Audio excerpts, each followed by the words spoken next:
ትልልቅ ለውጦች የመጡት በትልልቅ መልሶች ሳይሆን በትልልቅ ጥያቄዎች ነው። ወደብ የሚሸጥ ዕቃ ነው፣ የሚገዛ ዕቃ ነው፣ ምንም ማለት አይደለም ብለን ልንቆም ይችላል አይደለም። ያጣችው አሁን ደግሞ የግድ መልሳ ልታገኘው የሚገባ ሀብት ነው። ግድም መጥቶ የሚቀጥለው ትውልድ እኛን እንዴት እንደሚያስታውሰን ይወስናል።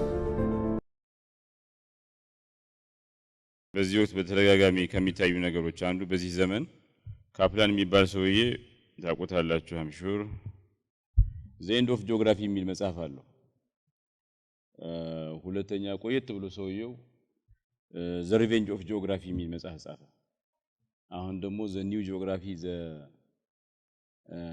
ፊቸር ኦፍ ጂኦግራፊ የሚል መጽሐፍት በስፋት ተጽፈዋልና ዘ ኤንድ ኦፍ ጂኦግራፊ የሚለው ምንድነው? ቦርደርስ አር ኦብሶሌት ዲስታንስ ሃዝ ዳይድ ጂኦግራፊ ኖ ሎንገር ማተርስ። ድንበር የሚባለው ነገር ጠፍቷል፣ ያረጀ ያፈጀ ነገር ነው። ርቀት የሚባለው ነገር ሞቷል፣ ታይም ኤንድ ስፔስ ሽሪንክ አድርጓል። በዛ ምክንያት ጂኦግራፊ ከዚህ በኋላ ዋጋ የለውም የሚል ዲስኮርስ ዓለምን ዶሚኔት አድርጓት ነበር። ይሄ ዲጂታል ኮኔክቲቪቲ ኢንተርኔቱ፣ የዓለም ገበያ መፈጠሩ፣ ዘመናዊ ቴክኖሎጂ ጂኦግራፊ የሚባለው ፊዚካል ጂኦግራፊ የሚባለውን ነገር አላስፈላጊ ነገር አድርገውታል። በተለይ ደግሞ ለድገት፣ ለኃይል፣ ለተጽዕኖ የሚያስፈልግ ነገር አይደለም። ያለ እነዚህ ያለ ጂኦግራፊ አንዲት ሀገር ሀብታም የበለጸገች መሆን ትችላለች፣ ኢንፍሉዌንስ ማግኘት ትችላለች፣ ፓወርፉል መሆን ትችላለች። ፓወርፉል ለመሆን ሀያል ለመሆን አንዲት ሀገር ጂኦግራፊዋ ጠቃሚ መሆን የለበትም የግድ። አንዲት ሀገር ለመበልጸግ ጂኦግራፊዋ ማተር አያደርግም። አንዲት ሀገር ሌላውን ሀገር ኢንፍሉዌንስ ለማድረግ አያደርግም። ልጅ ቻይና አቀማመጧ እዛ ጥግ ላይ ነው ያለችው፣ ግን አደገች። ይሄ ለምን ተፈጠረ የሚለው በኢንተርኔትና በዲጂታል አብዮት ምክንያት ታይም ኤንድ ስፔስ የሚባለው ቅድም ያልኩት የአወር ኮንሰፕት ኦፍ ታይም ኤንድ ስፔስ ሽሪንክ አድርጓል፣ ኮላፕስ አድርጓል፣ ጠፍቷል። በአየር መንቀሳቀስ፣ በዓለም የሎጂስቲክስ እንቅስቃሴ፣ ሳተላይት ኮኔክሽን፣ ፋይበር ኦፕቲክስ የሚባሉት ነገሮች ርቀትና ጊዜን ዋጋ የሌለው ነገር አድርገውታል። እና መልቲናሽናል ካምፓኒስ ብዙ ሀገራት ላይ የሚሰሩ ካምፓኒዎች ከጂኦግራፊ በላይ ሆነዋል። ፕሮዳክሽን አውትሶርስ ያደርጋሉ። አሜሪካ ሆነው ቻይና ያስመርታሉ። ሌበር ከአንድ ቦታ ወደ ሌላ ቦታ ጉልበት ያሻግራሉ። ከአንዱ ገበያ ወደ ሌላ ገበያ ብዙ እንቅስቃሴ እንዲኖር ያደርጋሉ። አንድን ሰው ስትጠይቁ፣ አንድን ካምፓኒ ስትጠይቁ የት ነው ያለው የሚባለው ነገር ዋጋ የሌለው ሆነ። ምን እየሰራህ ነው ነው። where you are doesn't matter any longer። አሜሪካ ሆነ ቻይና ላይ መስራት ይችላል፣ ቻይና ሆነ አሜሪካ መስራት ይችላል። ሁሉ ነገር እንትን ሆነ። so where you are geography doesn't matter። እና አንድ ፍራንሲስ ኬረን ክሮስ የሚባል ሰውዬ the days of distance is the days of geography ይላል። የርቀት ሞተ ማለት ጂኦግራፊም አብሮ ሞተ እንደማለት ነው። የርቀት ሞት የጂኦግራፊ ሞት ነው ማለት ነው። ወደብ ምን ዋጋ አለው? በቃ ወደብም ሸቀጥ ነው፣ የሚገዛ ነው። ስኪልድ ሌበር ካለ ሂውማን ሪሶርስ እንትን ከሆነ እሱ ነው ማተር የሚያደርገው እንጂ ጂኦግራፊ ማተር አያደርግም የሚል አጠቃላይ በዓለም ደረጃ እያደገ የመጣ አስተሳሰብ ነበረ። ይሄ ምን አመጣ? የት ቦታ የሆኑ አንዲ ሀገሮች ወደብ ይኖራቸው አይኖራቸው ሊፕ ፍሮግ ማድረግ ይችላሉ፣ ማደግ ይችላሉ። ፊዚካል ሎኬሽናቸው ያሉበት ቀጠና doesn't matter anymore። ቴክኖሎጂን ሰርቪስን ለማግኘት ቴክኖሎጂና ሰርቪስን ኤፊሺየንትሊ እስከተጠቀሙ ለማግኘት ምንም ዋጋ የለውም። ጂኦግራፊ ኮንትሪቢዩት አያደርግም። ቴክኖሎጂና ሰርቪስን ኤፊሺየንትሊ እስከተጠቀሙ ድረስ ደግሞ ይሄን ማሳካት ይችላሉ የሚለው። ሁለተኛው ዋናው ማተር የሚያደርገው የከተማ ማዕከላት ናቸው። እና ከተማ ማዕከላት እስካሉ ድረስ እድገት ይመጣል። ሲሊኮን ቫሊ የሚባለው ካሊፎርኒያ ውስጥ ያለው፣ ሲንጋፖር፣ ዱባይ በቃ የከተማነትህ ነው እንጂ ያለህበት ቦታ አይደለም ማተር የሚያደርገው የሚል አጠቃላይ ስምምነት ተፈጠረ። ብዙዎች ያለህበት ቦታ ድንበር ቴሪቶሪያሊቲ ምናምን የሚባሉት ነገሮች ዋጋ የላቸውም። በሳይበር ስፔስ ዘመን ዋጋ የላቸውም። ሳይበር ስፔስ ጊዜና ቦታን የሚባለውን ኮንሰፕት አዛብቶታል፣ ኮላፕስ እንዲያደርግ አድርጎታል። ለምሳሌ ኢስቶኒያ በዲጂታል ኮኔክሽን አንደኛ ነች፣ በዲጂታል ሰርቪስ በምናምን ግን ትንሽ ሀገር ጥግ ላይ ያለች ሀገር ናት። በሬሌቫንት የሆነችው የዲጂታል ግሎባል እንትን ዋናው አካል የሆነችው ምሳሌ የሆነችው ጂኦግራፊው አይደለም፣ ቴክኖሎጂ የተጠቀመችበት መንገድ ነው ብሎ ያስባል። ኢኮሜርስ የሚባለው ነገር ሪሞት ወርክ የሚባለው አንድ ሩቅ ቦታ ሆነ አሜሪካን ሀገር ኢትዮጵያ ሆነ አሜሪካ ሀገር ተቀጥረ መስራት ይችላል እና ካምፓኒዎች ሰዎች ፕሌስለስ ጊዜ ቦታ የማይገድባቸው ፕሌስለስ ሆኑ አንድን ስራ የትም ቦታ ሆነ መስራት ይችላል። ሁለተኛ ዲስከሽን አሁን እየመጣ ነው፣ ዘ ሪቬንጅ ኦፍ ጂኦግራፊ። አሁን ሞቷል የተባለው አይ አልሞተም አድፍጦ እየጠበቀ ነበረ፣ አሁን ስትራይክ ባክ እያደረገ ነው። ዘ ሪተርን ኦፍ ጂኦግራፊ። ጂኦግራፊ never died, it was just waiting to strike back። ተመልሶ ሊያጠቃ እየጠበቀ ነበረ። ይህ ሐሳብ ምንድነው?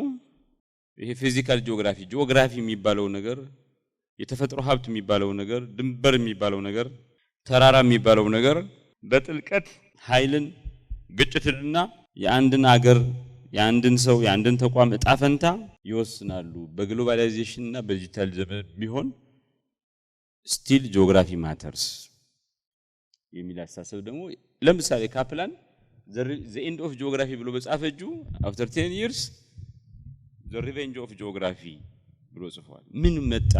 ይሄን ነገር ምን አመጣው? ከባቢ አየር ለውጥ፣ ይሄ ክላይሜት ቼንጅ፣ ስደት፣ ጦርነት፣ ፓንደሚክስ፣ ድንበር፣ መሬትና አካባቢ በጣም ጠቃሚ እንዲሆኑ አድርጓቸዋል።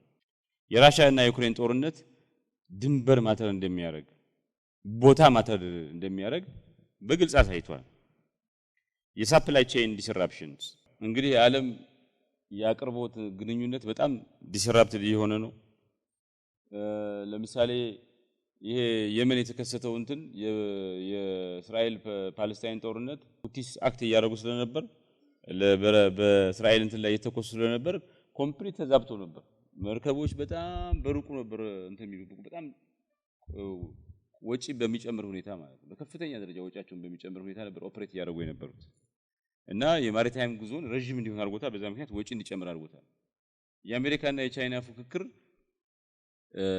አሜሪካ ዲካፕሊንግ የሚባል ሳፕላይ ቼን ዴሞክራታይዜሽን ይሉታል፣ አንዳንዴ ዲካፕሊንግ ይሉታል።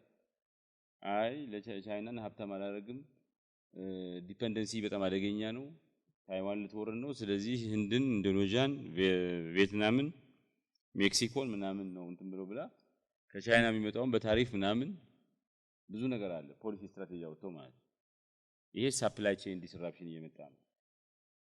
ይሄ ግሬት ፓወር ፖለቲክስ ንግድን ከመልቲላተራል የነበረው ከሁለተኛው ዓለም ጦርነት በኋላ ንግድ ከዚህ ቀደም ከነበረው ባይላተራል ኔቸር ወጥቶ ወደ መልቲላተራል የሄደው ንግድ ተመልሶ ባይላተራል እንዲሆን ያደረገው ነው። አሁን ደግሞ ይሄ ጂኦ ኢኮኖሚክስ ወር የሚባል ጦርነት ይሄ ታሪፉ ምኑ ደግሞ የበለጠ ያባባሰው ነው። ከዛ በላይ ጨምሮ አሁን እየመጣ ያለው ነገር ሚድል ፓወር የሚባሉት ፉክክር፣ ሚድል ኢስት ውስጥ ያለው የሚድል ፓወር ፉክክር፣ የሳውዲና የኢራን ፉክክር፣ የእስራኤልና የኢራን ፉክክር እና ለጂኦፖለቲክስ ኢንፍሉዌንስ መሮጥ ሳፕላይ ቼን ዲስራፕሽን በከፍተኛ ደረጃ እንዲመጣ አድርጎታል። በዛ ላይ ይሄ ሬር አርዝ የሚባሉት እንትኖች ይሄ ለምሳሌ ሊቲየም፣ እንደዚህ አይነት ሊቲየም፣ ታንታለም ምናምን የሚባሉ ስትራቴጂክ የሆኑ ማዕድናት በጣም ጠቃሚ ናቸው። አሁን እነሱ ደግሞ ከመሬት ስር ነው የሚገኙት። ጂኦግራፊ ማተር ያደርጋል እና ከሁለተኛው ዓለም ጦርነት በኋላ ባለፈው እንዳገረኩራችሁ እድገት ለማምጣት ፋክተር ኢንዶመንት ማተር አያደርግም። ከዚህ በፊት እድገት ፋክተር ኢንዶመንት ማተር ያደርግ ነበር ከሁለተኛው ዓለም ጦርነት ከዛ አሁን ግን ፋክተር ኢንዶመንት ማተር እያደረገ ነው። ሬር አርዝ ከሌለ ኤሌክትሪክ መኪና መስራት ይከብዳል። እየገጠመ ያለው የኢነርጂ ክራይሲስም እንደዚሁ ጂኦግራፊ ማተር እንዲያደርግ በራሻና አውሮፓ ችግር ምክንያት በራሻና ዩክሬን ጦርነት ምክንያት አውሮፓ ላይ ደረሰው ነገር አይታችኋል። ጋዝ ፍለጋ ስንት ጉድ ነው። የጀርመን ዕቃ ዲፔንደብል የሆነ ጋዝ ካላገኘ የጋዝ ምርት አግኝቶ አሁንም ማምረት ካልቀጠሉ ሙዚየም ላይ ነው የሚገኘው ለወደፊት ይባላል። ሙዚየም ላይ ይገኛል። በጣም የማይገኝ ነገር ነው የሚሆነው። ለምን ኢንዱስትሪዎቹን ሊያንቀሳቀስ የሚችል ማዕድን ስለሌለ ማለት ነው። ሶ ካፕላን ዘ ኤንድ ኦፍ ጂኦግራፊ ብሎ በጻፈ መጽሐፉ በጻፈ እጁ ተመልሶ ዘ ሪቬንጅ ኦፍ ጂኦግራፊ ጂኦግራፊ ሃዝ ሪተርንድ ጂኦግራፊ ማተርስ ሬድ ሲ እና ኢንዲያን ኦሽን አካባቢ ያሉ ሀገራት አሁን ወይ ጥቅም ያገኛሉ ወይ ከፍተኛ ጉዳት ይደርስባቸዋል። ባሉበት በፖዚሽኒንጋቸው የተነሳ በጣም ከፍተኛ ችግር ይደርስባቸዋል። እና ኢምፓየሮች የሚነሱትም የሚወድቁትም በህልም አይደለም ወይ የሚነሱት በመሬት በባህርና በጎረቤቶቻቸው አማካኝነት ነው። ከወደቁም ባይ ዘ ኮንስትሬንትስ ኦፍ ላንድ ሲ ኤንድ ኔቨርስ ነው ይላል ካፕላን።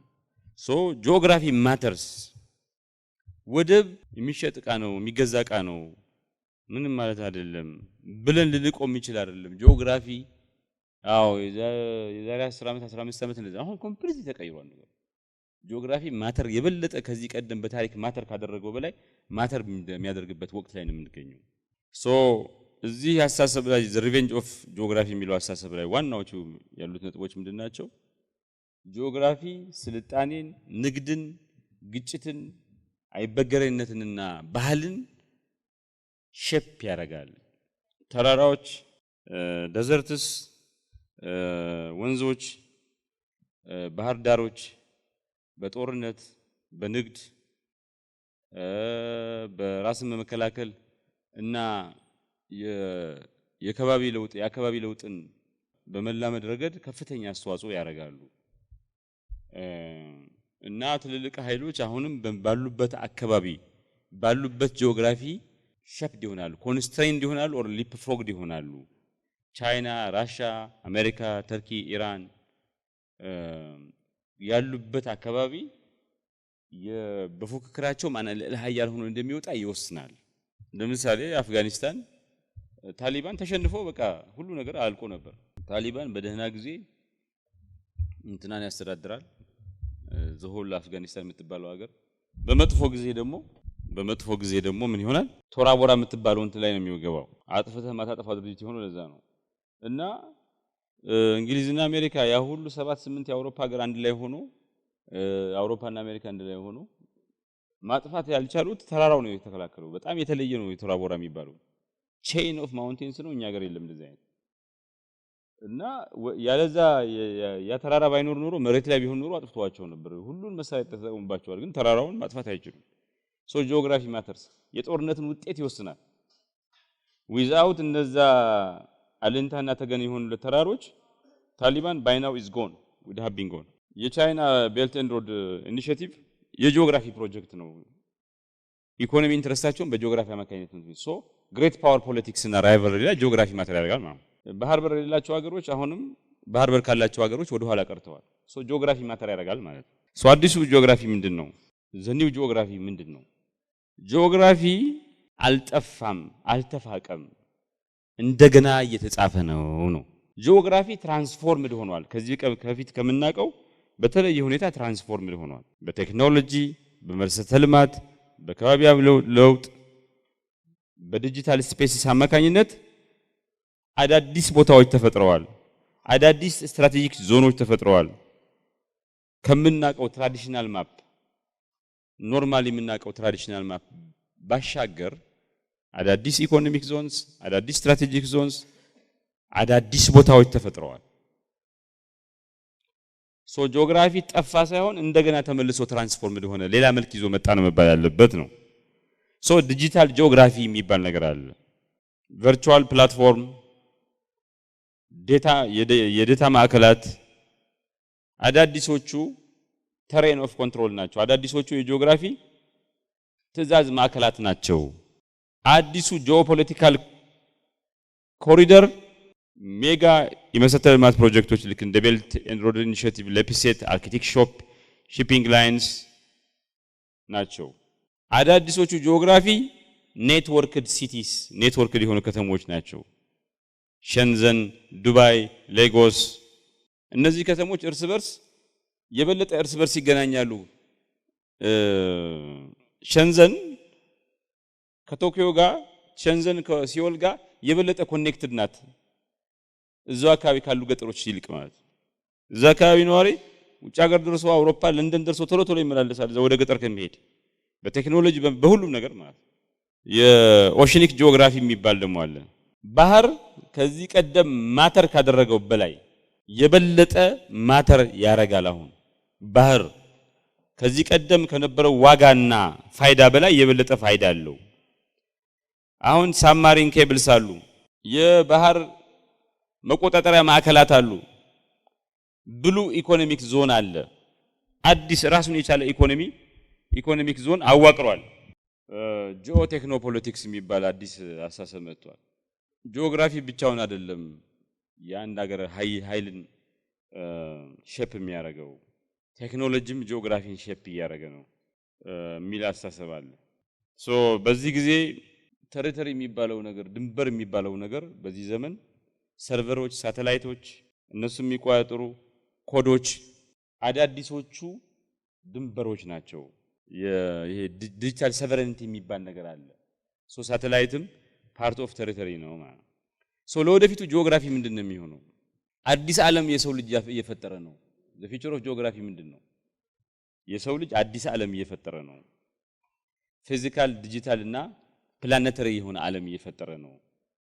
እና ለወደፊቱ ዓለምን መቆጣጠር፣ ዓለምን መግዛት፣ በዓለም ላይ ተጽዕኖ ያለው ኃይል መሆን፣ ኃያል ኃይል መሆን የሚወሰነው በብዙ ነገሮች መስተጋብር ውጤት ነው። የብዙ ነገር ፊውዥን ኦፍ እንትን ነው። ይሄን የሚወስኑ ነጥቦች አንዱ ፊዚካል ነው፣ ጂኦግራፊክ ነገር አለው፣ ዲጂታል አለው፣ ባዮሎጂካል አለ፣ ኮስሚክ ጂኦግራፊስ ናቸው። እነዚህ 4-5 ነገሮች ባንድ ላይ ተስማምተው ነው ኃይልን የሚያዋልዱት። ሶ አዳዲስ እየተዋለዱ ያሉ ለምሳሌ ስፔስ ጂኦግራፊ የሚባል እየመጣ ነው።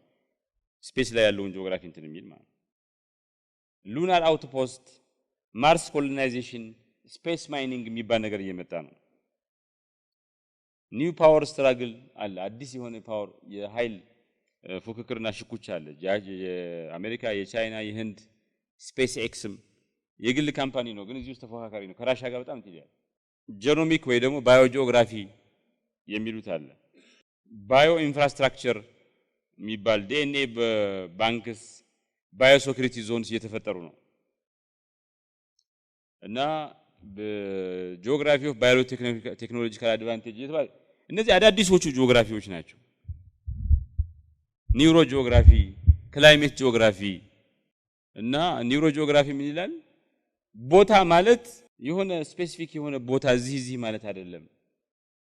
ስቴት ኦፍ ማይንድ ነው፣ አእምሮ ላይ ነው ያለው።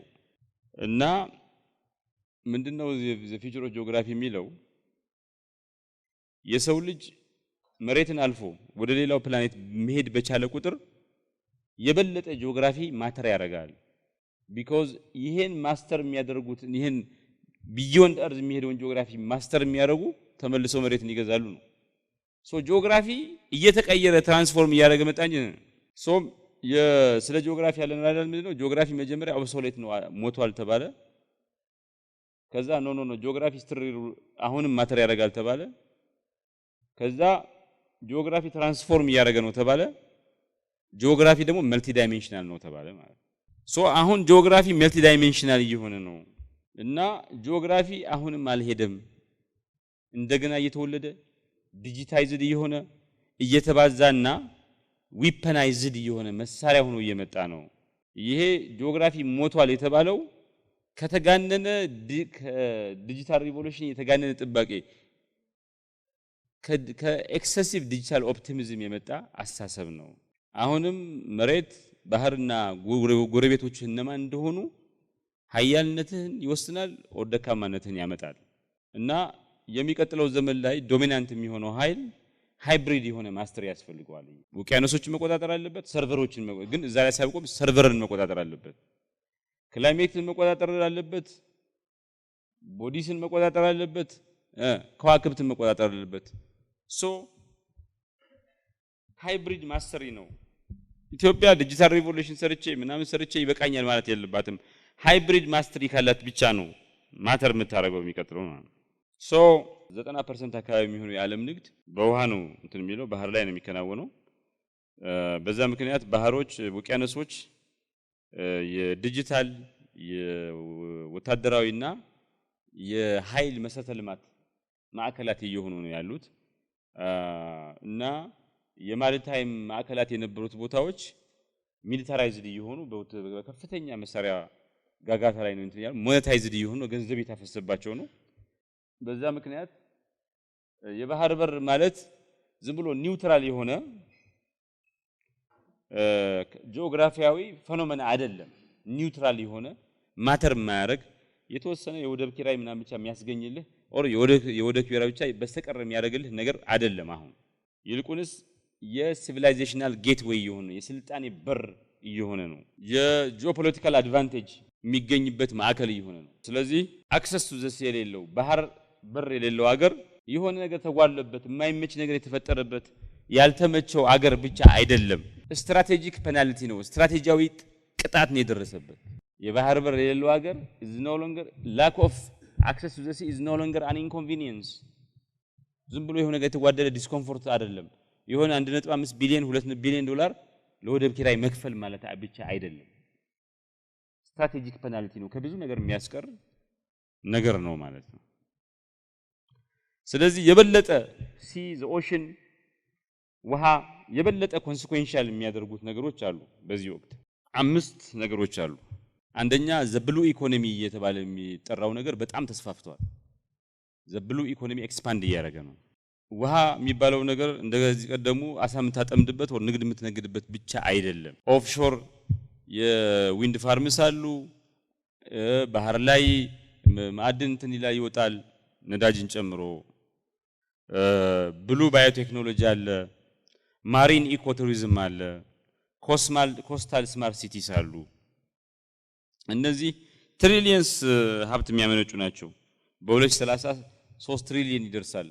ከብሉ ኢኮኖሚ ብሉ ኦሽን የሚገኘው ገንዘብ ኢኮኖሚ ሳይዝ ከዛ ብቻ የሚገኘው 3 ትሪሊየን ዶላር ይደርሳል። የህንድን ያክል ኢኮኖሚ ማለት ሌላ የዓለም 5ኛ ኢኮኖሚ መሆን የሚችል ኢኮኖሚ ይጨመረ ነው ማለት ከዚህ እና የባህር በር ያላቸው ሀገራት እነዚህን ኢመርጅ እያደረጉ ያሉ አዳዲስ የኢኮኖሚ መስኮችን ዶሚኔት ያደርጋሉ። ይሄ ሲሆን ደግሞ ባህር በር አልባ የሆኑ ሀገራት ይሄን ከሩቁ የሚመለከቱ ተመልካቾች ናቸው የሚሆኑት ማለት ነው። ሌላው ዴታ ነው። ስትራቴጂክ ሪሶርስ እየሆነ ነው። የዚህ እንደምታዩት ይሄ ውሃው ላይ ኦሽኑ ላይ ተዘረጋው ኬብል ነው። ዴታ እዚህ እንትን ይላል። 95 እስከ 99% የሚሆነው የዓለም ኢንተርኔት የሚተላለፈው በውሃ ነው፣ በኦሽን በሲ ላይ ነው እና ይሄ ኬብል ላንዲንግ ስቴሽንስን የሚቆጣጠር ኃይል ዴታን ይቆጣጠራል። ዴታ ሶቨሬንቲውን ያረጋግጣል። የሉዓላዊነቱን ማለት ነው። ሶ የኛ እንትን የሚያልፈው በጅቡቲ ነው እና ባህር በር ያላቸው ሀገራት የግሎባል ክላውድ መሰረተ ልማትን ይቆጣጠራሉ። የሚሊተሪ ኮሚኒኬሽን የወታደራዊ ኮሚኒኬሽኖችን እንትኖችን ይቆጣጠራሉ። የቴክ ፕላትፎርም ዲስትሪቢዩሽን ማዕከላት ናቸው እና ባህር አልባ የሆኑ ሀገራት በዚህ ምክንያት ባህር ያላቸው ሀገራት ላይ ዲፔንደንት ይሆናሉ። ወታደራዊና ናቫል ሚሊተሪ ፕሮጀክሽን እና ናቫል ዶሚናንስ ሶስተኛው ምክንያት ነው። ይበልጥ አክሰስ ቱ ዘ ሲ የበለጠ ማተር እንደሚያደርግ ዘ ፊውቸር በዓለም ያሉት አሁን ጂኦፖለቲካል ሆት ስፖት የሚባሉት በጣም ፍክክር የተደረገባቸው ያሉት ጂኦፖለቲካል ቦታዎች ውሃ ላይ ነው የተካሄደ ያለው። ሳውዝ ቻይና ሲ፣ ቀይ ባህር፣ ገልፍ ኦፍ ጊኒ፣ ምስራቅ ሜዲትራኒያን፣ አርክቲክ ትሬደርስ ኮሪደር እነዚህ ሁሉ ኦሽን ላይ ውቅያኖስ ላይ ወይ ደግሞ ባህር ላይ የሚገኙ እንትኖች ናቸው። ሶ ናቫል ፕሬዘንስ ካለ የባህር ኃይል የባህር በር ካለ ስትራቴጂክ ዲተረንስ አለህ ማለት ነው። ንግድህን ከጥቃት መከላከል የንግድ ጥቅምህን ማስከበር ትችላለህ ማለት ነው። ከባቢያዊ ተጽዕኖ አለህ ማለት ነው። ስትራቴጂክ የሆኑ ፖርቶች ደግሞ የተጽዕኖ ማዕከላት ሆነዋል። ተጽዕኖ የምታሳድግበት ማዕከላት ሆነዋል እና ወደቦችን የሚያከራዩ ወደባቸውን ለውጭ ወታደራዊ አካሎች ያከራያሉ። ትራንዚት ክፍያ የትራንዚት ፊ ያገኛሉ። የጉምሩክ ክፍያ ያገኛሉ። ኤፍዲአይ እና ኤፍዲአይ ያገኛሉ። ሎጂስቲክስ ፓወር አላቸው። ጅቡቲ፣ ስሪላንካ፣ ኬንያ አንዱ ነው። ወደብ አልባ የሆኑ ሀገራት እንደዚህ አይነት እንትን የላቸውም። ሌላው ቀውስን የመቋቋም የበለጠ ባህር ማተር የሚያደርገው የበለጠ የባህር በር ትርጉም የሚሰጥና አስፈላጊ ነገር የሚያደርገው ለቀውስ የማይበገርና የከባቢ ለውጥን የአየር ለውጥን ለመቋቋም የሚያስችል መሆኑ ነው። ኦሽንና ሲ እና የባህር በር ሲኖር ሁማኒታሪያን የሆነ የሰብአዊ እርዳታዎች በፍጥነት እንዲደርሱ እንዲወጡ ማድረግ ይቻላል። ፍሌክሲብል የሆነ የምግብ መላክና መሸጥና ወደ ውጭ መሸጥና መግዛት ይቻላል። ፍሌክሲብል ሁኔታ ከመሰረተ ልማት ጋር ከከባቢ አየር ጋር የተገናኘ መሰረተ ልማት ማስፋፋት ይችላል። የባህር በር የሌላቸው ሀገራት ግን እንደው ችግር ገጥሞ ስንዴ ገዝተህ እንኳን ለማምጣት ይዘገይብሃል። ሰው የሞተ እዚህ በፍጥነት ማስገባት አትችልም። ለምን? ሌላ ዕቃ እየወረደ ነው። ቆይ ጠብቅ ትባላለህ። ፕራዮሪቲ አይሰጥም። ካንተ በፊት ወረፋ ያዛለት ትባላለህ። አንተ ሲኖር ግን የራስህ ሲሆን ሁሉን ነገር አጣጥፈህ ማምጣት ትችላለህ። ታዳጊ የባህር በር የሌላቸው ሀገራት ከፍተኛ የሆነ ኢምፖርት ኤክስፖርት ኮስት ያጋጥማቸዋል። የኢንቨስትመንት መቀዛቀዝ ያጋጥማቸዋል። የውጭ ኢንቨስትመንት የመሳብ አቅማቸው ዝቅተኛ ይሆናል። ሉዓላዊነታቸው ይገረሰሳል። ለሴኩሪቲ ጥቃት ተጋላጭ ይሆናሉ። የቴክኖሎጂና የዲጂታል ግንኙነታቸው ለብዙ ነገር ተጋላጭ ይሆናል። ሳይኮሎጂካሊ ችግር እንትን ይሆናል። ኮስታል ፕሪሚየም ይባላል። የባህር በር ስላለህ የምታገኘው ጥቅም ማለት ነው። ኮስታል ፕሪሚየም ኮስታል ኔሽን ስለሆንክ የምታገኘው ፕሪሚየም እና ዋይደን እያደረገ ነው። ይኸውልህ እንደምታዩት እቺ ጋፕ ይሄ ጋፕ እንግዲህ ይሄ ባህር የሌለው ቢባል ያኛው ባህር ይሄ እየሰፋ ነው ክፍተቱ በመሃል። ከዚህ በፊት ባህር በር ያላቸው ሀገሮች የሚያገኙት ጥቅም ከዚህ በፊት ከነበረው አሁን እየጨመረ ነው። የባህር በር የሌላቸው ሀገራት ከዚህ በፊት በዛ ምክንያት የሚያጋጥማቸው ችግር የሚያጋጥማቸው ኢኮኖሚክ ሎስ ምናምን ከነበረው በጣም እየጨመረ ነው የሚመጣው ማለት ነው። ቢኮዝ ግሎባል ሺፒንግ በጣም ፉክክር የበዛበት እየሆነ ነው። አሁን ውድ ነው፣ ጨምሯል ከኮቪድ-19 በኋላ። ኮስታል ወደቦች ስማርት ኦቶሜትድ እና ሚሊታራይዝድ እየሆኑ ነው። ውቅያኖሶች የቻይና የህንድ የአሜሪካ የፉክክር ማዕከላት እየሆኑ ነው። የክላይሜት ፋይናንሲንግ የበለጠ የሚፈልገው የብሉ ኢኮኖሚ መሰረተ ልማቱን ነው እና የባህር በር ያላቸው ሀገራት በቀጠናዊ ብቻ ሳይሆን ዓለም አቀፋዊ ተጽዕኖ የማግኘት እድላቸው እንትን ነው። ለኛ ለኢትዮጵያውያን ባህር ማለት ነው ምንድነው? ባህር እንዴት ነበር የምናየው በታሪክ ውስጥ? ለኛ ኢትዮጵያውያን እኔ የሚመስለኝ ከጂኦግራፊ ከሆነ ቦታ የሆነ በቃ እንትን በላይ ይመስለኛል። ባህር ማለት ለኛ ያጣ ነው የጂኦግራፊ ክፍያ አይደለም። ብዙ ነገር አተናሱ ትዕምርታዊ እንትኑ ትርጉሙት ማንነትን የኢትዮጵያ ማንነት ኢትዮጵያ ምን እንደሆነች ያሳያል። አይደንቲቲዋን አግኝታ ያጣች ሀገር መሆኗን ዲስኮኔክሽን ያሳያል። የተቋረጠ ነገር እንዳለ አግኝተን እንዳጣን ያሳያል። አሁን ደግሞ ስለ ባህር እያወራ ነው። ዲዛየር የማግኘት ፍላጎት ምን ፈልገው ነገር እንደሆነ ያሳያል። እናገኘዋለን ብለን እንትን ያለ ነው። ደስቲኒ ጣፈንታችን መሆኑ ያሳያል። ለአንዳንድ ሀገር ባህር ማለት ድንበር ነው ዝም ብሎ። ኢትዮጵያ ጠባሳ ነው ያጣ ነው ፈልገን ያገኘነው ብዙ ዋጋ የከፈልንበት ያቺን ባህር በር እየመጡ ብዙ ቀኝ ገዢዎች ሞክረውን እየወጉን እየሞትን ምናምን ብለን መጨረሻ ላይ ግን ጠባሳው ቀርቶ ጥቅሙ ይቀርበት ነው እና ተመልሰን የምናገኘው ነገር ነው። ለኢትዮጵያ ባህር ባንድ ወቅት የነበራት ከዛ ያጣችው አሁን ደግሞ የግድ መልሳ ልታገኘው የሚገባ ሀብት ነው ማለት ነው። 5 ትርጉሞች አሉት ይመስለኛል። አንደኛው የበዓሉ ግርማ መጽሐፍ ካነበባችሁ ደሃላክ ግባ ቤቴ ያለው እንትና ቴዲ አፍሮ ዘፈን እሱን ካሰማችሁት የማን ነው የማህሙድን ደግሞ ዘፈን ያን ያለውን የዘፈነውን ከሰማችሁት ትዝታ ነው። አድብሊስ አሰብ ማጽዋ ምናምን ይሄ ሁሉ ትዝታ ነው። አክሱም እስከ አረቢያን እንትን ህንድ ድረስ ሮም ድረስ የሚደርስ እንትን ነበራት ይባላል እና ባህር የሚያስታውሰን በአንድ ወቅት የሆነ የዓለም ማዕከል እንደነበር በአንድ ወቅት ወደ ውስጥ ሳይሆን ወደ ውጭ የምናይ አገር እንደነበር በአንድ ወቅት በባህሩ ላይ እንደተንጎማለልንበት ያሳያል እና ባህርን ኢትዮጵያ ራሷን ካረሳች በስተቀር ባህር ልትረሳ አትችልም። ባህርን መርሳት ማለት በአንድ ወቅት የስልጣኔ ማዕከል እንደነበርን እንደመርሳት ነው የሚቆጠረው። ሌላው ባህር የሚያስታውሰን ነገር አለ። ያልተጨረስን ሀገር ነን። ፊኒሽድ አይደለም፣ አንፊኒሽድ ነን as a nation. ኢንኮምፕሊሽን አለብን። ሳይኮሎጂካሊ አንፊኒሽድ ነን። 120 ሚሊዮን ህዝብ ነን፣ ፖርት የለንም። the only nation with 120 million plus people with no access to port. መሰረተ ልማት ምናምን ሰርተን መውጫው ግን በሌላ ነው። ውሃ ላይ ተወልዳችሁ እያለ ወደ ተወለዳችሁበት ቦታ አትመለሱም። የተወለዳችሁ ቦታ አይኖራችሁም። ማነው አባቱ የአሰብ እንትን የነበረው እየተባለ ዝም ብሎ እትብቱ አምፒቴሽን ነው። እትብት ሲቆረጥ የሚሰማው ስሜት አለ ያለ ጊዜው እንደዛ ነው የሆነው። ሶ የባህር በር ኢትዮጵያ የራሷ አድርጋ ልትቀጥለው የሚገባ የነበረ ልትጠብቀው የነበረ በዲፕሎማሲ ተሟግታ ልታገኘው ይገባ የነበረ ነገር ነው። ባህር አሁንም ነፃነትን ያሳያል። ነፃ መሆንን ፍሪደም ነው።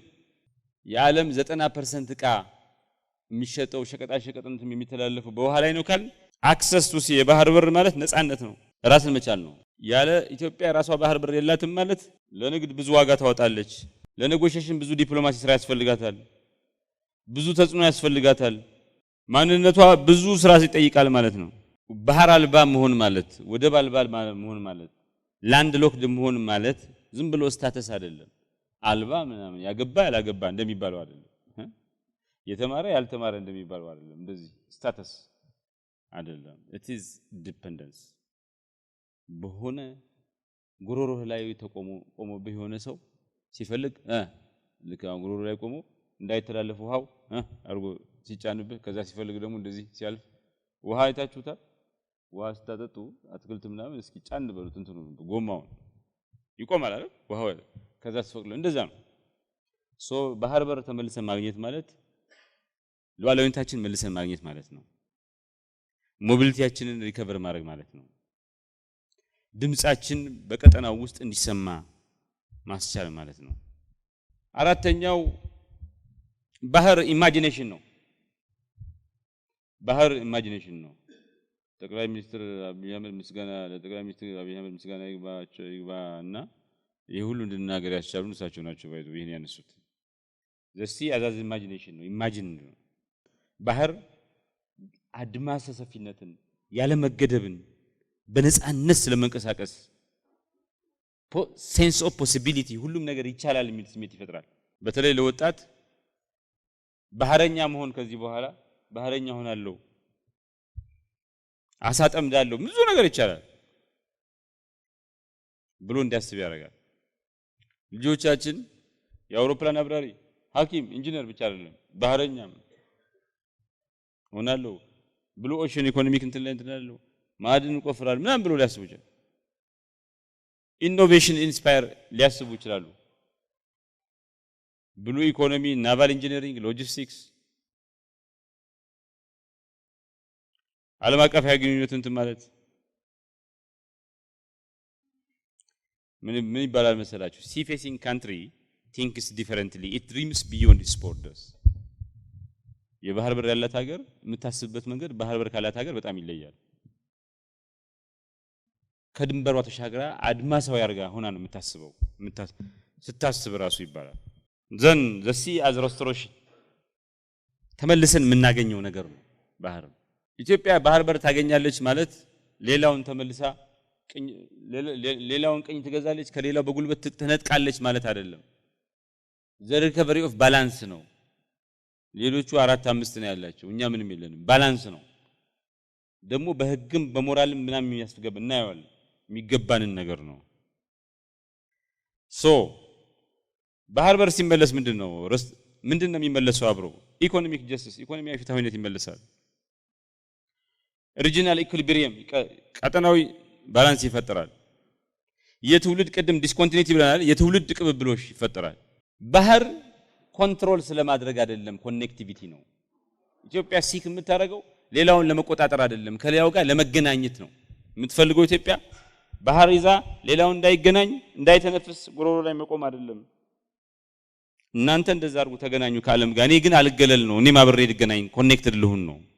ሶ ወደብ የባህር አክሰስ ቱ ዘ ሲ ሲገኝ ቁስሉ ይሽራል። ያለው ያለመመጣጠን ሚዛን መዛባት ይስተካከላል። እጣ ፈንታችንን የተሻለ እንዲሆን ያደርጋል። ብሔራዊ ስነልቦና ላይ ምን አይነት ተጽዕኖ አለው? ባህር ያለው ሀገር ሲሆን ማሪታይም ኔሽንሁድ የሚባል አለ። ባህር ያለው በቃ there is a nationhood in you, there is a maritime identity. ስትራቴጂክ ኦቶኖሚ ያለው የባህር በር ሳይኖር ሲቀር ግን ባህር ባላቸው ሀገራት ላይ የተመሰረተ ኢኮኖሚ እና ነፃነት አልባ ሀገር ትሆናለህ። ወደቡ የኩራት ምንጭ ይሆናል። ባህር ኃይልህ የታላቅነትህ ምልክት ይሆናል። ደረቅ ወደብ ግን ኮምፕሮማይዝ ነው። የላይን ጥሩ ነው ማለት ምንም ከሌለን ጥሩ ነው፣ ግን ወደብን አይተካም። ባህር በር የሚባለው የባህር ዳር የሚባለው ኮስት ላይን የሚባለው ሚሞሪ ይሆናል፣ ትውስታ ይሆናል። ባህር ያላቸው ሀገራት የባህር በር ያላቸው ሀገራት አስተሳሰባቸው ናሬቲቭ ኦፍ ኤክስፓንሽን ነው፣ መስፋት ነው። የባህር በር የሌላቸው ሀገራት ናሬቲቭ ኦፍ ኮንቴይንመንት ነው፣ እዛው መሸም ሽሪንክ ማድረግ ነው፣ መታመቅ ነው። የባህር በር ያላቸው ሀገራት ጉልበት ያለው ተሰሚነት ያለው ቀጠናዊ መሪነት ስሜት ነው ያላቸው፣ ናሽናል ሳይኮሎጂያቸው። የባህር በር የሌላቸው ሀገራት ሪጂናል አምቢሽን ቀጠናዊ ፍላጎት ያላቸው ቢሆንም ከሎጂስቲክስ ጋር የተገደበ አሳሰብ ነው ያላቸው። የባህር በር ያላቸው ሀገራት በዓለም አቀፍ መስተጋብር ውስጥ የራስ መተማመን ያላቸው በባህላቸው የሚተማመኑ ህዝቦች ነው የሚሆኑት። የባህር በር የሌላቸው ሀገራት ግን የተገለሉ ከዓለም ኮኔክቲቪቲ ካትኦፍ የተደረጉ ሀገራት ናቸው። አሁን ስለ ባህር በር እየተናገርን ነው። የባህር ጥያቄ አንስተን እያወራን ነው። ትላንትና ከትላንት ወዲያ ነው the power of asking the right question ብለን ትክክለኛ ጥያቄ የመጠየቅ ኃይል ብለን ተናግረን ነው። ከዛች አንድ ስቴፕ አልፈን የትክክለኛ ጥያቄ ስትራቴጂክ ፋንክሽን ምንድነው? ስትራቴጂያዊ ጠቀሜታ ምንድነው? ቦልድ የሆኑ ጥያቄዎች ኢፍትሃዊነትን ያስቀራሉ፣ ቀሪ ያደርጋሉ፣ ርዕይን ይቀርጻሉ። የአንዲት ሀገር ምጻኤ እድል ፈንታ የተሻለ እንዲሆን ያደርጋሉ። ጥያቄ ዝም ብሎ አረፍተ ነገር አይደለም። ስትራቴጂክ ዊፐን ነው፣ ስትራቴጂያዊ መሳሪያ ነው። ጥያቄ መጠየቅ መልስ መሻት አይደለም፣ ለውጥን መጠየቅ ነው፣ ለውጥን መፈለግ ነው። ትልልቅ ለውጦች የመጡት በትልልቅ መልሶች ሳይሆን በትልልቅ ጥያቄዎች ነው። እዚህ ላይ እንደምታዩት ጥያቄዎቹ ብዙ ናቸው። ጥያቄ ምልክት ካለ መጨረሻ ላይ የሚገፋው ብርሃን ታያዩታላችሁ። ስዕሉ ላይ ምን አይነት ብርሃን እንደሚያመጣ እና አንዲት ጥያቄ ቦልድ የሆነ ጥያቄ ትውልድን ከእንቅልፉ እንዲባንን ያደርገዋል። ማንነትን እንደገና ይቀርጻል። የወደፊቱ ከትላንት የተሻለ እንዲሆን ያደርጋል። ከዛሬና ከትላንት የተሻለ እንዲሆን ያደርጋል። የመጻዩ ጊዜ የባህር በር ጥያቄያችንም አንዲት ጥያቄ ናት፣ ግን it will definitely change the posterity, it will definitely change our fate, who we are. ነገ አያት ስንሆን የልጅ ልጆቻችን እንዴት እንደሚያስታውሱን በመሰረቱ ይቀይረዋል። እኛ የባህር በርን አሳልፎ የሰጠ ኢትዮጵያን ባህር አልባ ያደረገ ላንድ ሎክድ ሀገር ያደረገ ብለን ትውልድ እንደምንወቅሰው ሁሉ ያ ትውልድም መጥቶ የሚቀጥለው ትውልድ እኛን እንዴት እንደሚያስታውሰን ይወስናል። ባህር አልባ የሆኑ ሀገራት 30 እስከ 50% የሚሆን የንግድ ወጫቸው በ30 እስከ ከባህር ካላቸው ሀገራት ጋር ሲናገር 30 እስከ 50% በሚሆን ደረጃ ይጨምራል። የወርልድ ባንክ 23 ሪፖርት እንደሚያሳየው ባህር አልባ የሆኑ ሀገራት ጂዲፒያቸው ከ1.5 እስከ 2.2% ያነሰ የሆነ ባህር አልባ ከላይ ለትራንዚት የሚያስፈልገው ጊዜ ባህር ካላቸው ሀገራት በሁለት እጥፍ ይበልጣል። 85 እስከ 90% የሚሆነው ንግድ በውጭ ኃይሎች ቁጥጥር ውስጥ የገባ ይሆናል። አፍሪካ $88.6 ቢሊዮን በአመት ታጣለች። ስለ ባህር በር እየጠየቅን ነው። ይሄ ጥያቄ ማደግ አለበት ተመልሶ ስለማግኘት ጥያቄ ጠየቅን አወራን 1 አመት እየሆነን ነው። እንዴት ነው የሚገኘው?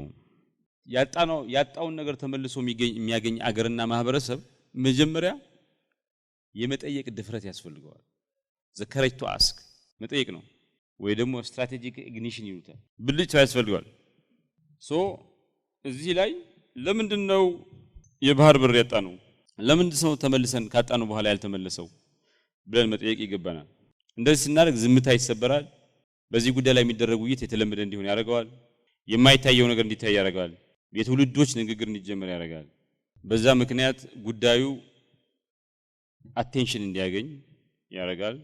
ነገሩን የመንግስት አካላት በጉዳዩ ላይ የበለጠ ስራ እንዲሰሩ ያበረታታል። ይሄን ጉዳይ ደግሞ በሰራበት ያዋጣኛል ብሎ የሚመጣ ኤጀንሲስ ይመጣሉ ማለት ነው። 120 ሚሊዮን የሚሆን ህዝብ ለምንድነው ባህር አልባ ሆኖ ብሎ መጠየቅ ይገባል። በአጋጣሚ የዚህ ጉዳይ ዋነኛ እንግዲህ ይሄን ጥያቄ ያነሱት የኢትዮጵያ ጠቅላይ ሚኒስትር ናቸው። መንግስት ነው ማለት ነው።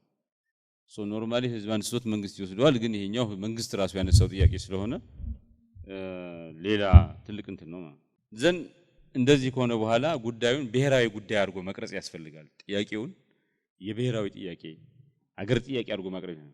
from private grievance to shared mission የሚባለው ማለት በግል የምታወራው የምታንሸኳሽከው ያንሸኳሽክ የምታናገረው የሆነ ቁስሉ የሚሰማህ ነገር ሳይሆን ብቻ ሳይሆን የጋራ ርዕይን ዓላማ የምትቀርጽበት እንትን ነው። የግል ቁስልህ በግል የሚሰማህ ቁስል እያንዳንዳችን በየቤታችን የምናወራው ነገር ብሔራዊ ካውዝ ይሆናል፣ ናሽናል ካውዝ ይሆናል። እንደዛ የሚሆነው ደግሞ የሁሉም ጉዳይ ሆኖ ሲቀርጽ ነው። የሁሉም ኢትዮጵያውያን ጉዳይ ነው። እንደዛ ሲሆን በጉዳዩ ላይ ፍራግመንቴሽን እንዲወገድ ያደርጋል። የትውልዶች የተለያዩ ትውልዶች ነገሩ እንዲገዙት ያደርጋል። በዚህ ምክንያት የሚሰራ የፖለቲካም ሆነ የፖለቲካ ስራም ሆነ የህግ ክርክር ዲፕሎማሲ ግንኙነትም ሞራላይዝድ ይሆነ በሞራል የበላይነት ያንጽ ይሆናል። ፍሬም እንደምን የሚደረገው ከዚህ በኋላ ምን እናርግ የሚለውን ጥያቄ እንትን ለማለት ነው ማለት ነው። ኢትዮጵያውያን ስለ ባህር በር መንግስት አንስቶታል። መጀመሪያ ፍሬም ተደርጓል። አሁን ውይይቱ ዘን ስትራቴጂክ ዲዛይን ይጠይቃል። ጥያቄን ወደ ድርጊት መርሃ ግብር መቀየር ማለት መቆጣት ፍትሃዊ የሆነ ቁጣ አንድ ነገር ነው፣ ግን እሱ ብቻ በቂ አይደለም። ኢትዮጵያውያን በወደቡ ጉዳይ ላይ ወደ ባልባ መሆናችን ሊያስቆጣቸው ይገባል። ባህር በር የለም ሁሉ ሊያስቆጣን ይገባል። ግን መቆጣት አንድ ነገር ነው፣ ጥሩ ነው። እዛ ላይ ማቆም የለበትም። ተመልሰን ስለማግኘት ማሰብ አለብን። ተመልሰን ለማግኘት ደግሞ አርኪቴክቸር ይጠይቃል፣ ስራ ይጠይቃል። ይሄን ሰርቼ ይሄን አድርጌ አብረን ተባብረን ሰርተን ምሁሩ ጽፎ ተከራክሮ የኢንተርናሽናል ባለሙያዎች እንትን ብለው በድምር ነው የምንሰራው። ዘን አራተኛው ስቴጅ ስትራክቸራል ሞቢላይዜሽን ነው፣ መዋቅራዊ እንትን ማለት ነው። ይሄ ርዕዩን ኢኒሽናላይዝ ማድረግ ነው ማለት ነው። በደንብ ያልተቀረጸ ንቅናቄ ትውስታ ነው የሚሆነው። ዝም ብሎ ምንድነው የአንድ ሰሞን ሞቅታ ነው የሚሆነው። ስትራክቸርድ የሆነ ንቅናቄ እንቅስቃሴ ሲሆን ግን ውጤት ያመጣል፣ ወደ ኋላ እንትን አይልም። በፖሊሲ በህግ በተቋማት ይሄን ነገር እንትን ማድረግ ይጠይቃል ማለት ነው። እሱ ነው እያደረግን ያለ ነው አይደል? ካውንስል ኦፍ ሚኒስተርስ ተወያይቶበታል። የሆነ ህግ ፖሊሲዎች ወጥተዋል። ከዛ ዓለም ሁሉ እያወቀ ነው። በዲፕሎማሲው ንግግር ያለ ነው። መጨረሻው ላይ ሌጋሲ ፕሮቴክሽን እና ሜሞሪ ኮዲፊኬሽን ነው። አሻራን የዚህ ትውልድ አሻራ እንደሆነ ይሄን ነገር ማህተም መምታት ይጠይቃል። ከዛ ያገኘነውን ደግሞ መልሰን እንዳንጥነጠቅ መጠበቅ ይጠይቃል። ዘንድ ትውስታችንን መከተብ ይጠይቃል። ኮዲፋይ ማድረግ በህጉ በፖሊሲው በግጥም በዘፈኑ ይሄን ኮዲፋይ ማድረግ ይጠይቃል ማለት ነው። ይሄን አሁን ስቴጁን ካየን ኢትዮጵያ ያደረገችው ምንድነው? ጠየቅን፣ ጥያቄውን ፍሬም አደረግን፣ ዲዛይን ወጣለት፣ ስትራቴጂክ ዲዛይን ወጣለት፣ ስትራክቸራል ሞቢላይዜሽን ውስጥ ገባን። ይሄን እየሰራን ያለ ነው። አሁን ስናጠናቀው ይሄ ወደዚህ ወደ 5ኛ ደረጃ እንደርሳለን። ግን ደግሞ በሌላ መንገድ ደግሞ ሌላ ስቴጅ ማውጣት ይችላል። አንዳንድ ጊዜ ጥያቄው በአገር ውስጥ ብቻ ማይጠናቀቅ ጥያቄ ሲሆን ግሎባላይዝ ዘ ኮስችን ይባላል። ጥያቄውን ግሎባላይዝ አድርገው የባህር በሩ ጉዳይ ዓለም አቀፋዊ ጉዳይም ስለሆነ በዓለም አቀፍ ደረጃ ውይይት ነጥብ እንዲሆን ማድረግ ይጠይቃል። አርገናል። በዲፕሎማሲ ሰርክሉ በሁሉ በተገኘበት ነጥብ ኢንፎርማሊ ፎርማሊ በዩኤን መድረኮች በሁሉም ላይ ጠቅላይ ሚኒስትሩ በሄዱበት ቦታ ሁሉ ስለዚህ እንደሚያነሱ ያየን ምንም ችግር የለውም። ባህር አጥተናል። የባህር ጥያቄ የባህር በር አጥተናል። እንደኛ ሁሉ ነገር ያጡ ማለት እኛ ባህር በር ያጣነው ሌሎቹ ባህር በር አጥተው ቋንቋቸውን አጥተው አገራቸውን አጥተው ታሪካቸውን አጥተው ጥያቄ ጠይቀው በጠየቁት ጥያቄ ላይ ኃይልን አግኝተው መልስ ትክክለኛ መልስ አግኝተው ነው። መሸነፍ የሆነ ነገር ማጣት ግድ የለም። መሸነፍ success is not final, failure is not fatal ይላል ዊንስተን ቸርችል። ሽንፈት የመጨረሻ አይደለም። ሽንፈት አይገልህም። ተሸንፈህ ኖሮ ተመልሰህ ማሸነፍ ትችላለህ። ሳክሰስም ውጤታማነትም መጨረሻ አይደለም። የተሳካለት ሰው አንድ ወቅት ሊወድቅ ይችላል ይላል። አሁን አንድ ጊዜ መሸነፍ is not the end። ትክክለኛ ጥያቄ ከጠየቅ አሁንም መመለስ ይችላል። የተቀማኸውን ነገር ማስመለስ ትችላለህ። ሰዎች ከመጠየቃቸው በፊት የሆነ ነገር አጥተው ትክክለኛ ጥያቄ ከመጠየቃቸው በፊት ሁሉ ጊዜ ስቃይ ይኖራል፣ ዝምታ ይኖራል፣ የሆነ ነገር ከአእምሮ መፋቅ ይኖራል። ህዝቦች አገራት ባህር በራቸውን አጥተዋል። ባህር ደግሞ ዝም ብሎ ውሃ አይደለም፣ ኃይል ነው፣ ኩራት ነው፣ ማለፊያ ነው። ቦሊቪያን እዚህ ላይ ማስታወስ ይገባል። ቋንቋቸውን ባህላቸውን ያጡ አገራት አሉ። ቋንቋ ትውስታን፣ ማንነትን፣ ሜታፈርን የሸከመ ነገር ነው። አገርን ኮምፕሊትሊ ያጡ አገራቸውን ያጡ ኢሞሽናል ዲስፕሌስመንት የደረሰባቸው ብዙ ናቸው። ታሪካቸውን፣ ትውስታቸውን፣ የትውልዱን ማንነት ያጡ አገራትም አሉ። ግን ዝም አላሉም። ጥያቄ ጠየቁ። ለምን ሆነ እንዴት ሆነ ብለው ጠየቁ። ጥያቄ ሲጠይቁ ትክክለኛ ጥያቄ ሲጠይቁ this is a turning point። ዝምታ ያበቃለታል። መንፈስ ማንነት መነቃቃት ይጀምራል። ምን አይነት ጥያቄ ነው የሚጠይቁት? ለምን ይሄን ነገር አጣ ነው? ይሄ ነገር እንዲሄድ ማን ፈቀደ? ስላጣ ነው ምን ደረሰብን? ምን ሆን? ለምን አልተመለሰም? አሁን ለመመለስ ምን እናርግ የሚል ጥያቄ ይጠይቃሉ። የጥያቄ ኃይል ምንድነው? ጥያቄ ኃያል የሚሆነው መልስ ስለሚያበጅ አይደለም፣ መልስን ስለሚፈልግ ነው፣ ዲማንድ ስለሚያደርግ ነው። በውሸት ጫካ መካከል የእውነት ብልጭታ ስለሆነ ነው። ተቋማትን ይነቀንቃል፣ የተረሳን ነገር ያስታውሳል። ያመጸብህን ያንተ አይደለሁም ብሎ አሻፈረኝ ብሎ እየሮጠ ያለ ነገን ያንተ ይሁን ዘንድ ያመቻቻል። ጥያቄ ኃይል ይሆናል፣ የስነ ልቦና ኃይል ይሆናል።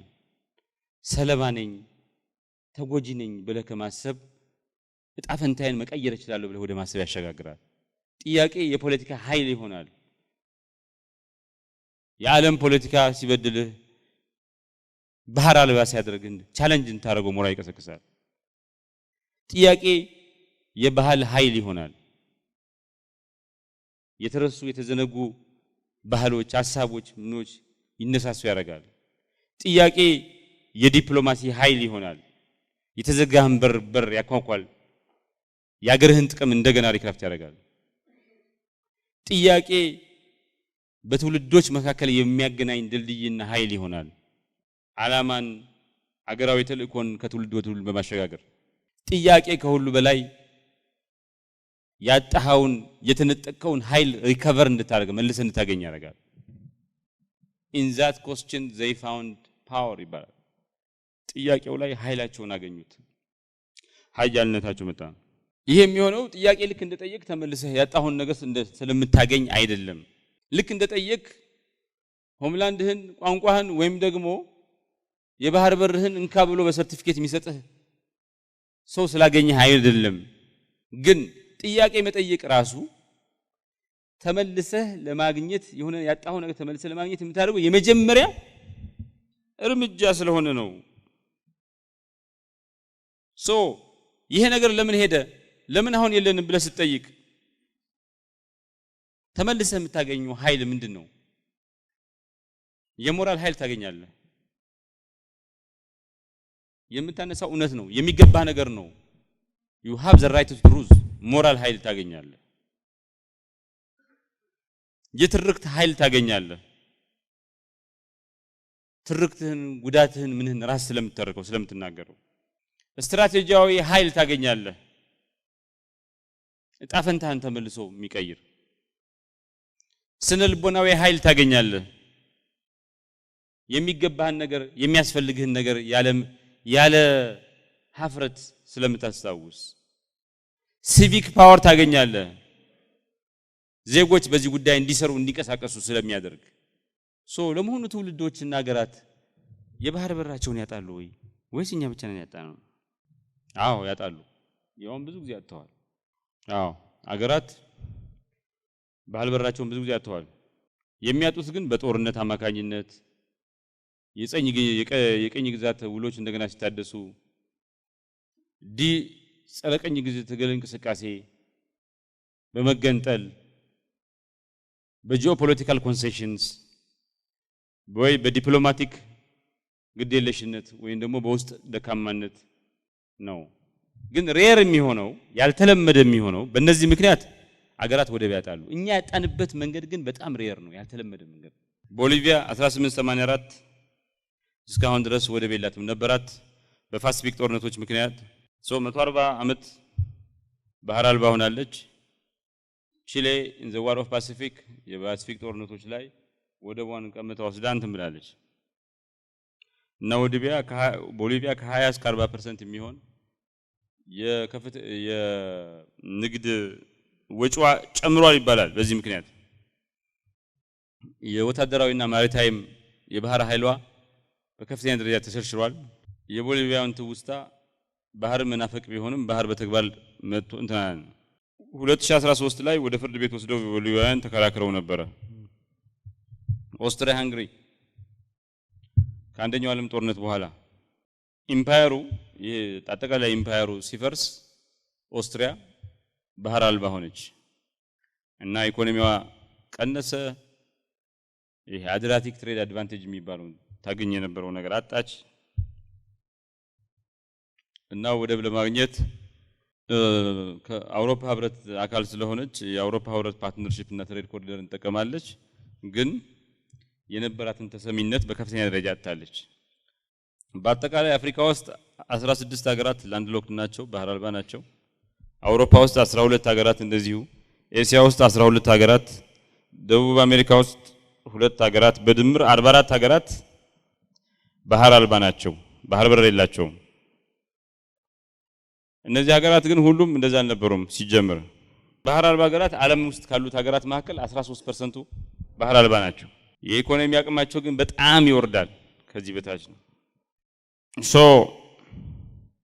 ባህር ማጣት የተለመደን ያልተለመደ ነገር ነው ከታሪክ አንፃር ስናየው ሞር ኮመን ነው ጂኦፖለቲካሊ ስናየው አይደለም ለምን በሰላም ባህር በሩን አሳልፎ የሚሰጥ ሀገር የለም ከስሜትና ከስትራቴጂ አንፃር ስናየው በጣም ትራውማቲክ ነው አንድ ሀገር የተነጠቀውን ባላግባብ ያጣውን የባህር ኃይል የባህር በር ማግኘት ይችላል ወይ አንደኛው በህግ ተከራክሮ ማስመለስ ይችላል ተደራድሮ ምናምን ብሎ እንደገና ውል ስምምነት አድሮ ማድረግ ይችላል ተፈራርሞ በመሰረተ ልማት እንደገና ማለት ይችላል በሪጂናል ዲፕሎማሲ ቀጠናዊ ዲፕሎማሲ ማድረግ ይችላል በናሬቲቭ ፕሬሸር በትርክት ነገሩን እንዲነሳና እንተማን ባህር አልባ ሀገራት ቀደም እንዳየነው 44 ሀገራት ናቸው በአለም ባህር ያላቸው ሀገራት የባህር 151 ሀገሮች ናቸው በአለም ንግድ ውስጥ ያላቸው ሼር 1% ብቻ ነው ባህር አልባ የሆኑት ሀገራት 44 ሀገሮች ናቸው የንግድ ሼራቸው ግን 1% ነው ባህር ያላቸው ሀገራት የባህር በር ያላቸው ሀገራት 151 ናቸው 151 ፕላስ ናቸው የንግድ ሼራቸው ግን ከ95% በላይ ነው የሁሉ ልዩነታቸው ባህር አልባ ያሉት ሀገራት ባህር አልባ የሆኑት ሀገራት በድምር ፐር ካፒታል ኢንካማቸው ፐር ካፒታል እንትናቸው ጂዲፒ ፐር ካፒታል $4000 ነው ባህር ያላቸው ሀገራት ግን $14000 ነው ፐር ካፒታል ኢንካማቸው የነፍስ ወከፍ ገቢያቸው ባህር የሌላቸው ሀገራት ከ20 ቶፕ ኢኮኖሚ ውስጥ ብንፈልግ አናገኝም ዜሮ ነው 20 ቶፕ ኢኮኖሚስ ብናያቸው 20ዎቹም ባህር ያላቸው ናቸው።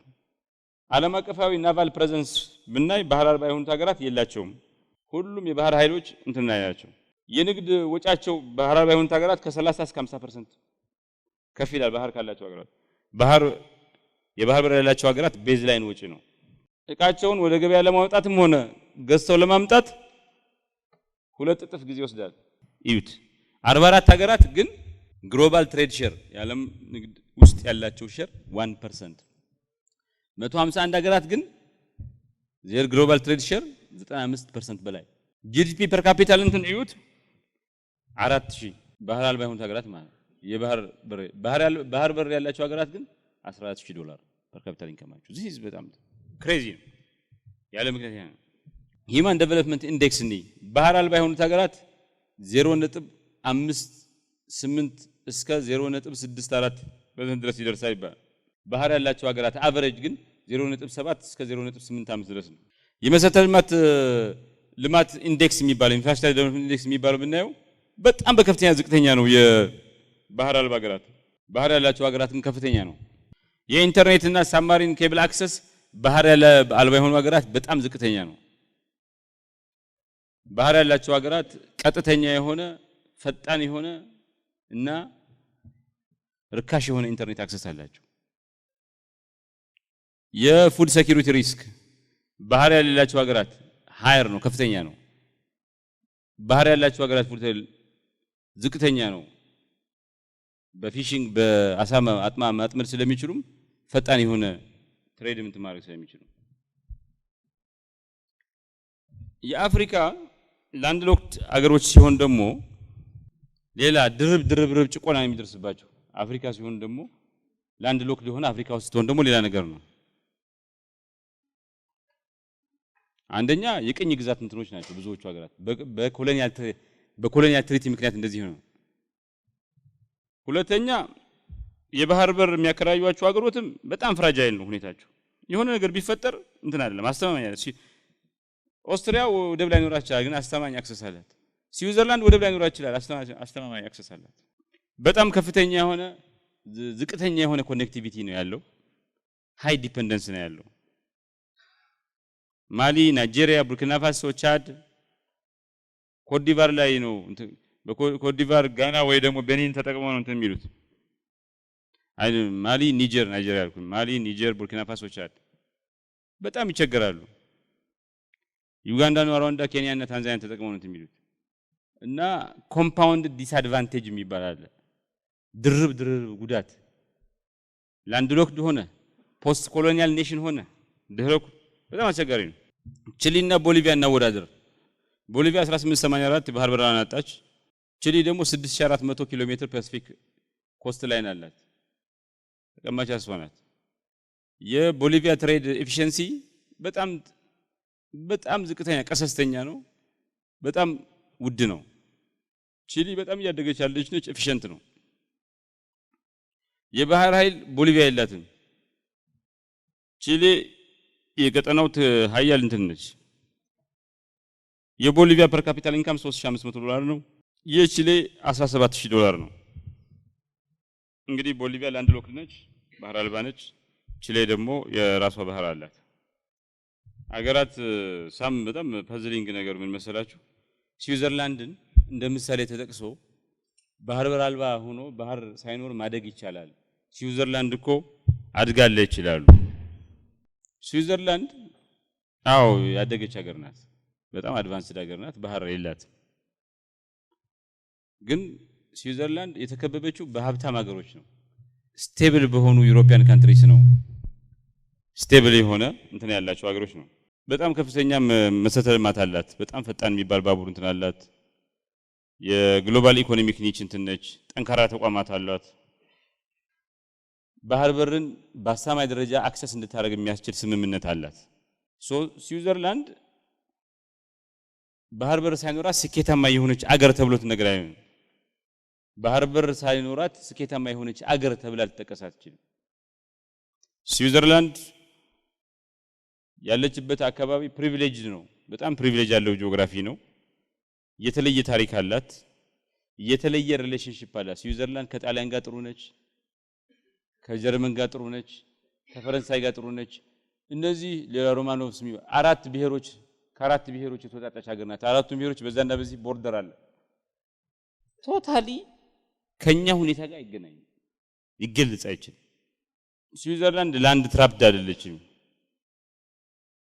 ላንድ ትራፕነቷን ያመለጠችው ብቻዋን አይደለም፣ አውሮፓ በሙሉ ተባብሮ ነው።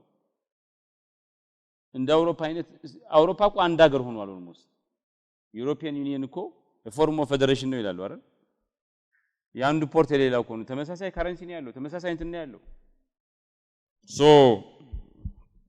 ኦፍ ኮርስ ስዊዘርላንድ የራሷ ካረንሲ ያላት ስቲል ግን የአውሮፓ ህብረት ኢንተግሬሽን ተጠቅማ ያደገች ሀገር ናት። ስዊዘርላንድ is not the rules, it's a very exception. እሱ እንደ ምክንያት ማድረግ ልክ አይሆንም። ስዊዘርላንድ፣ ኦስትሪያ፣ ሉክዘምበርግ ምናምን ሊሆን ይችላል፣ ግን ይሄ እንትን ነው። ሶ ኢትዮጵያ ባህሯ እንዴት አጣች? ነገሩ የደረሰብንን ጉዳት በባህር በር ማጣት ምክንያት ስታዩት ዝምታው አስገራሚ ነው። ዝም ማለት ይቻላል። አገራት በጦርነት ይወድማሉ ምናምን። አንዳንድ ጊዜ ዝምታ የጦርነት ያክል አውዳሚ ሊሆን ይችላል። በደንብ አድርገን ፉሊ ኮንፍሮንስ ስላደረግነው ነው እንጂ ይህ አጋጣሚ በጣም ወደብ ያጣንበት 83 ላይ ወደብ ያጣንበት መንገድ ሂስቶሪክ ዲስሎኬሽን ነው። የሆነ እጃችን ሲዞርብህ ቅጭት አላለ የተቀጨህ ነገርና ተቀጭተህ ያልታከምከው ነገር ነው። it was a strategic hemorrhage ብሔራዊ ሰቆቃ ነው። ያለ በጣም ትልቅ ጦርነት ሳይደረግ ወይ ከፍተኛ ተቃውሞ ሳይመጣ የሆነ ግዴ ለማሁን ተመልሰን እናገኘዋለን የሚል ስትራቴጂ ሳናወጣ ዝም ብሎ መስጠቱ በጣም ሬር ነው። እንደዚህ አይነት ትልቅ ሀገር የአካባቢያችን ትልቁ ሀገር የአፍሪካ ሁለተኛ በፖፑሌሽን የሆነ ህዝብ ያላት ሀገር ኳይትሊ መሄዱ አስገራሚ ነው። እንደሚታወቀው ኢትዮጵያ በአንድ ወቅት ከአራቱ ሀያላን ከቻይና፣ ከፐርሺያ እና ከሮም እነዚህ ሶስት ውስጥ አራተኛ ሆና አራቱ የዓለም ሀያሎች እንትን ነበረች። ኢትዮጵያ ከግብጽ ጋር፣ ከአረቢያ ጋር፣ ከኢንዲያ ጋር፣ ከህንድ ጋር ተነግድ ነበር።